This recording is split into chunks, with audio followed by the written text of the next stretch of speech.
So I'm here with my buddy Brandon's car.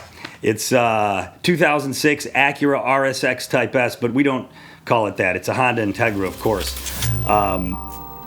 because Acura doesn't exist. We dialed in on, Honda with a K-Series motor, and we were looking for an RSX Acura. In fact, if you've ever seen or thought you saw an Acura driving down the street in real life, it was just one of your parents dressed up like an Acura. Anyway, enough of the bullshit. We want to talk about this project today because it's kind of a unique project car. We built it to be like a daily driver, right? It's his only car, but he was shopping for cars recently and he finally kind of started to take my advice and another buddy of ours' advice and look at Hondas. We pointed him towards the RSX because he wanted something a little bit nicer, a little bit more luxurious than your typical Civic, but he knows they're reliable and he knows they're fun. We found this guy right here in Ohio, about 4 hours away. Eli and I hopped in the ride, rolled out there, took it for a spin, beat the shit out of it.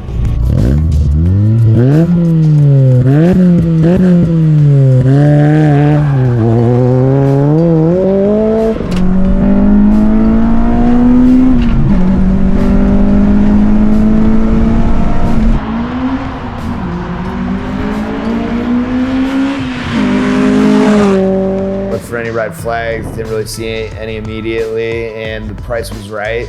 Originally he wanted I think it was 80 something, 83, 84. Now, you'd have to spend about $10,000 probably to get one that's as nice as we've made this one. I got him to go down to about 2,500 bucks, got it for 6,000 something. It's a good thing he talked him down, not because it's a bad car, but because there was some stuff we had to do. A couple weeks later, car starts making these weird noises when I'm shifting, and I'm like, damn, I wonder if maybe I'm just not used to the shift pattern. It just seems weird. And then I go to take off and all this fucking loud insanity, and I'm like, what the hell was that? I mean, it was loud. The last owner put a clutch in it without replacing the throwout bearing, and that reared its ugly head within the first month or two of ownership. Thanks, guy who worked on the car before we picked her up. But no big deal. I've done clutches on these Hondas. They're actually one of the easiest cars to work on. Didn't change the throwout bearing. So it threw itself the fuck out and, wrecked everything else, monkey wrenched my day, and, me and Eli got to do some stuff, so that was fun. During the process of fixing his clutch, we discovered some shoddy body shop work from the past that we kind of had a hunch about. We discovered some things were leaking, not mechanical things, but like body things were leaking, so some water was getting inside. We had to work on restoring all that. We put some patches in. There wasn't that much rust on it to begin with, but just in certain spots from bad previous body shop work and some other mistakes the previous owners made. Fun fact, when we were fabricating these sheet metal patches for the floorboards, we used a fender from what I believe is like an Equinox, I don't know, it says GM on it. So there's like 0.5% Chevy in this.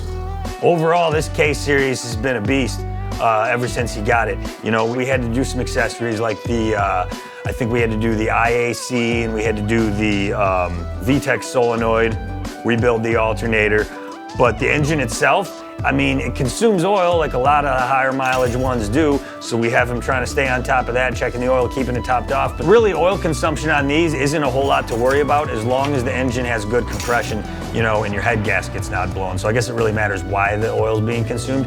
But in our case, we did a full compression check on it, and it passed with flying colors. So that means the head gasket's good. That means as long as you keep it topped off, it'll keep running. But come back here and check this out, one of my favorite things. Because, in Japan, they didn't ever have an RSX. They had a car that looked just like this, and it had the same engine. But it was called a Integra. And luck would have it, that was available with Michigan Secretary of State. Can you believe that shit? We got it all solid now. We put a whole stereo system in it with a new head unit with Apple CarPlay, so it's like a modern vehicle that you'd buy off the lot now.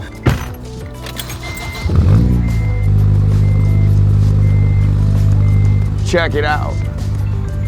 We have head unit by Pioneer. We put a 12-inch subwoofer by CT Sounds. There's a 750 watt amp by CT Sounds. That is mounted very sexy underneath the seat. CarPlay, all that. Spineless silence, tell me would you mind this? Alone, can I finally feel at home? Timeless, going mindless, trying to find this. Lord knows how many times I've tried, though it only ends. But it's got subwoofer control, your crossovers, all that's in it. You can set favorites, low pass filters. You can control your front, your rear, all that shit's on here. I got this mirror right here. It's got 2 cameras, front view, rear view. This is your default rear view mode. You throw it into reverse, and then boom, you got the grid. I mean, honestly, it's the best sounding system I've had ever in any one of the cars that I've owned, which have been many. So the last owner didn't just do a horrendous aftermarket stereo install job, he also did a few performance upgrades, if you want to call them that. One that I like that he did, let's talk about the good stuff first, right? The good thing he did is he did a nice sounding catback exhaust with a nice sounding muffler, straight piped it, so he got rid of the cats and just welded on like a custom downpipe. Jobs like that can be really shoddy. In this instance, they did a nice job on it, surprisingly, because they didn't really do that great on anything else. But they did a great job on the exhaust. It sounds awesome. It's got super open flow. A little bit of that backfire pop, but not a ridiculous amount. Now, some things I didn't like as much that he did is the coilovers and the intake. The intake, it's not really hurting anything other than maybe a little bit of performance loss right now. He just did one of these short ram air intakes that locates the filter right by the exhaust manifold, so it's probably gaining about -5 horsepower or something like that and a little bit of crappier fuel mileage, but it's not harming the engine. It's just, you know, not optimal. We found some really good quality ones, but they're pretty expensive and they're kind of hard to come by. Most aftermarket intakes made for this vehicle are what the guy put on there. No good, really. He put some coilovers on here, which is not necessarily a bad thing, but the ones he chose were these Godspeed Mono whatever, and they look cool. They're hot pink. I love that, but unfortunately, they're just not good quality. So I saw some teens, and if anyone watching this is from that company and would like to send me a free pair to test out with electronic damping force control.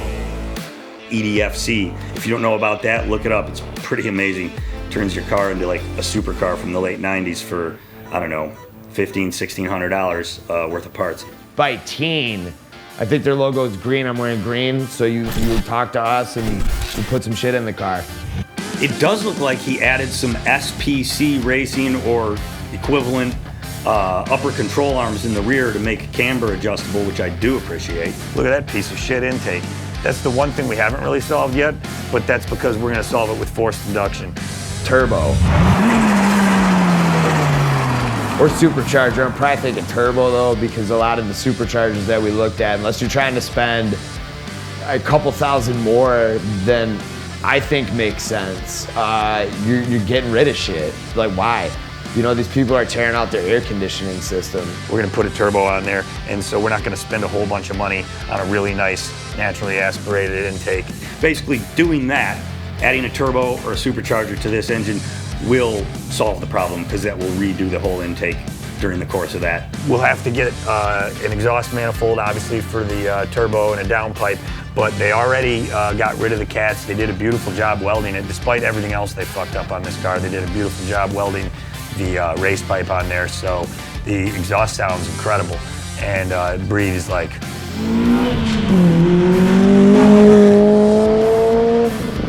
motherfucking bodybuilder, you know?